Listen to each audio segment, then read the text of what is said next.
Hello guys, good morning. कैसे हैं आप सब? तो आज मैं आपको कुछ बताना चाह रही थी कि मैं आज जो दिन है, जो आज तारीख है, उसमें मतलब बहुत सारी चीज़ें हुई थी मेरे साथ, जो कि बहुत कहना मुश्किल होता है मेरे लिए। तो आज मेरे हस्बैंड की डेथ हुई थी 19 नवंबर को, 8 साल पहले। 8 साल पहले मेरे हस्बैंड की डेथ हुई थी और वो बहुत ही काली रात थी मेरे लिए। मैं घर पर थी, मेरे भाई का फ़ोन आता है, तो मुझे कोई बता ही नहीं रहा था कि हुआ क्या एक्चुअली। तो फिर ऐसे ही करते करते मैं हॉस्पिटल पहुंची। मैंने सबको देखा कि सब यहाँ पर क्यों भीड़ लगाए हैं। मुझे बोला गया कि एक्सीडेंट हुआ है, बट ये नहीं बोला कि ऐसा कुछ गलत हुआ है। तो ये चीज़ मैंने फेस की और वो बहुत ही डेंजर सिचुएशन थी मेरे लिए। ऐसा लगा कि ऐसे धरती ही निकल गई पैरों के नीचे से, धरती ही नहीं है। तो वो चीज़ मैंने फेस की लाइफ में। उसके बाद बहुत सारे ऊपर नीचे अप्स डाउन्स देखे मैंने लाइफ में। 8 साल हो गए आज मेरे हस्बैंड की डेथ को हुए हुए, और बहुत ही दर्दनाक मौत थी उनकी। एक्सीडेंट से उनकी डेथ हुई थी। सब कुछ तबाह हो गया था उस दिन मेरा।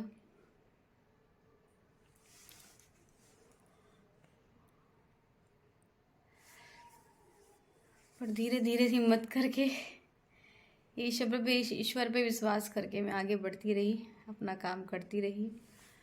अपने बच्चे के साथ हिम्मत को साथ रख के हम दोनों आगे बढ़ते रहे।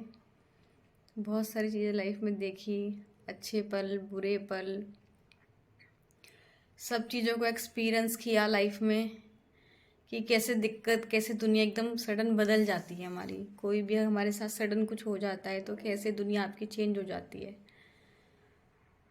तो उस चीज़ को फेस करने की ताकत हम मेरे भोले बाबा ने मुझे दी। उस टाइम तो कुछ समझ में नहीं आता है कि क्या हो रहा है, क्या नहीं हो रहा है, ऐसा क्यों हुआ।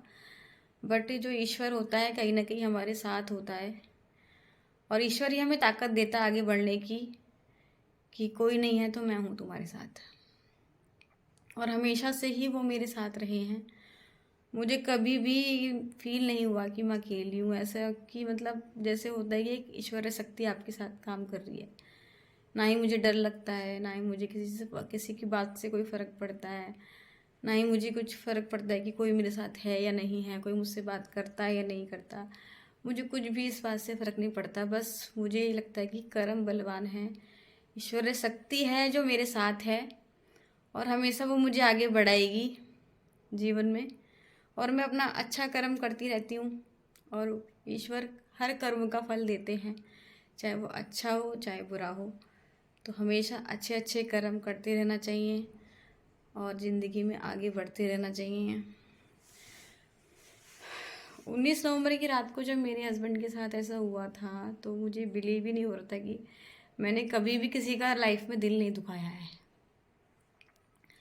और जब किसी का दिल नहीं दुखाते हैं या हम कोई गलत कार्य नहीं करते हैं और कुछ भी हमारे साथ अनहोनी होती है, तो हमें लगता है कि ऐसा हमने कौन सा कर्म किया था कि ऐसा हमने, मतलब ऐसा क्यों हुआ हमारे साथ।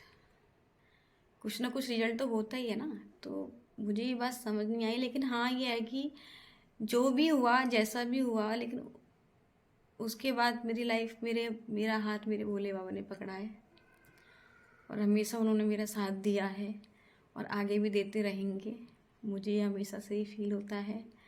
और अच्छी अच्छी चीज़ें लाइफ में करते रहना चाहिए, ईश्वर के साथ करते रहना चाहिए, ईश्वर की भक्ति करते रहना चाहिए, और जैसी भी कंडीशन हो खुश रहना चाहिए, क्योंकि ईश्वर हमें देते हैं तो हम सब अपेक्षा भी करते हैं कि हम खुश रहें।